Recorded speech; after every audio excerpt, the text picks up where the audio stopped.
We're diving straight into an explainer of a high-octane narrative of speed, pure defiance, and a mission that tests the absolute limits of human endurance. This is the anatomy of an impossible mission. You know, it all really hinges on one chilling prediction from Rear Admiral Kane to Captain Pete Maverick Mitchell. He tells him, "The future's coming, and you're not in it." Kane literally wants to scrap Maverick's manned hypersonic test program just so he can fund his own fleet of unmanned drones. And right there, that single line anchors our entire story. It's the human spirit going head-to-head with the cold calculation of the impending future. Moving right into Section 1, the Mach 10 test. Even though his program is officially shut down, Maverick is entirely defiant. He takes the experimental Dark Star jet up anyway. Now, the contract threshold to keep this program alive is exactly Mach 10. So, what does he do? Maverick pushes the jet to that precise number, proving his point. But he doesn't stop. He keeps pushing. Mach 10.1, 10.2. He pushes until the craft violently breaks apart at high hypersonic speeds.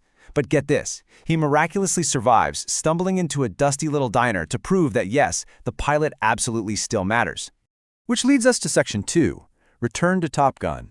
Grounded for his extreme recklessness, Maverick is unexpectedly ordered back to his old stomping grounds by his old friend, Admiral Iceman. And the challenge waiting for him is totally unprecedented. Admiral Bates outlines a deadly strike on an unsanctioned uranium enrichment plant. We are talking about a mission that demands absolute, unwavering perfection in 4 grueling steps. First up, a low-level ingress through a heavily defended GPS-jammed canyon. Then, miracle number 1, a precise laser-guided breach of a tiny exposed ventilation hatch. That's immediately followed by miracle number 2, delivering the kill shot right down the hatch to destroy the plant. And finally, the coffin corner. This is a spine-crushing high-G escape straight up a mountain, directly into enemy radar. But here's the massive twist. Maverick isn't there to fly this suicide mission himself. Instead, Admiral Simpson makes it crystal clear. Maverick has to teach it. He's tasked with taking 12 elite Top Gun graduates and narrowing them down to a final strike team of just 6.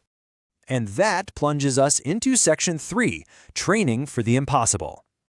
The training grounds immediately become a fierce battlefield of egos and past ghosts.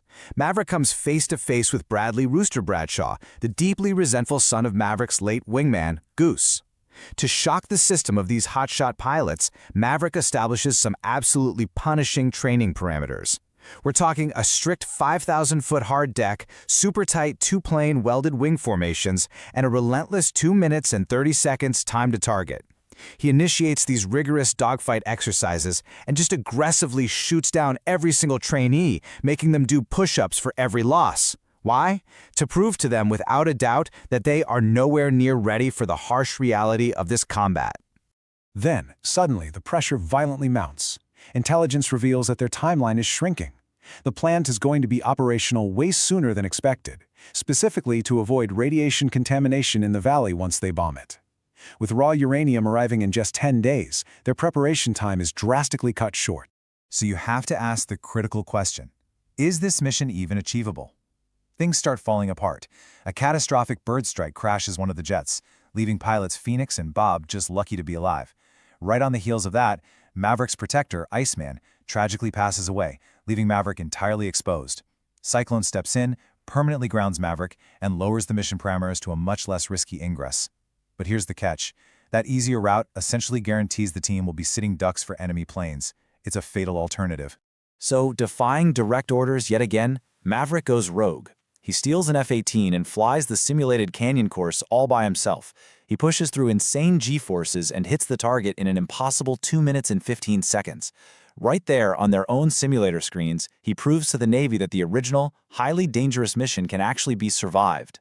Which brings us to the moment of truth in Section 4, executing the mission. Reinstated as team leader, Maverick finally chooses his squad. He takes the lead as Dagger 1, and crucially, he chooses Rooster as his wingman in Dagger 2. Phoenix and Bob take Dagger 3 for the first strike, with Payback and Fanboy in Dagger 4 for the second. They launch from the carrier, dive below the radar, and speed through this narrow canyon while the synchronized Tomahawk strike completely obliterates the enemy airfield. They're barely keeping ahead of intercepted 5th-generation fighters that managed to survive the Tomahawk strike. Dagger 3 lines up the shot. They momentarily lose their laser lock, which is terrifying, but they reacquire it just in the nick of time to successfully breach the reactor hatch. Miracle number 1, complete. But then, disaster strikes. There is a critical laser malfunction on Dagger 4. So Rooster has to step up. With literally 0 time left and rushing to beat the intercepting planes, he drops his bombs completely blind, and somehow he scores a perfect, direct hit, totally destroying the target. Miracle number 2. Any relief is incredibly short-lived, though, because they immediately enter Coffin Corner. The team pulls a spine-crushing 9G climb right over the mountain, their bodies pushed to the absolute breaking point, and they fly directly into a massive array of active surface-to-air missiles. This launches us straight into our final chapter, Section 5, Dogfight and Escape. The sky is just completely filled with smoke and missiles as the team desperately deploys their countermeasures. It is pure chaos. And then the call comes over the radio. Dagger 1 is hit. I repeat, Dagger 1 is hit. Maverick is down. Maverick deliberately sacrifices his own jet, taking a missile hit to shield Rooster. Defying direct orders to return to the safety of the carrier, Rooster circles right back into that hostile valley, and he ends up getting shot down too, right after saving Maverick from an incoming enemy gunship. Reunited on the snowy ground, the two of them manage to sneak into a cratered enemy base. In what has to be the ultimate underdog scenario, they steal a museum-piece F-14 Tomcat to make a desperate escape. We are talking about ancient analog technology going head-to-head against the absolute state-of-the-art. Barely airborne off a destroyed taxiway, they are quickly intercepted by 2 highly advanced 5th-generation fighters.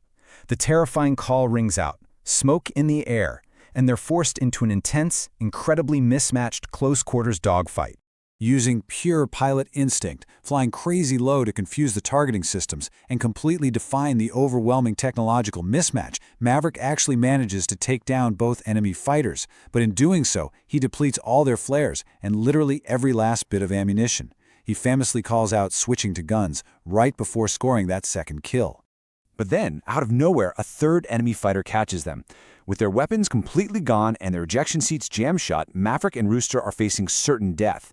Just as the enemy locks on to deliver the final blow, Hangman dramatically swoops in from the sky, shooting the bandit down and saving them both at the absolute last second. They crash land safely on the aircraft carrier with absolutely no front landing gear, and they're greeted by the roaring cheers of the entire crew. They proved once and for all that technology, no matter how advanced, will never replace the human element behind the stick. It's not the plane, it's the pilot. Which really leaves us with a fascinating final thought. As our own world rushes toward endless automation, in what other vital areas of our lives are we forgetting that the human element is still our greatest, most irreplaceable asset?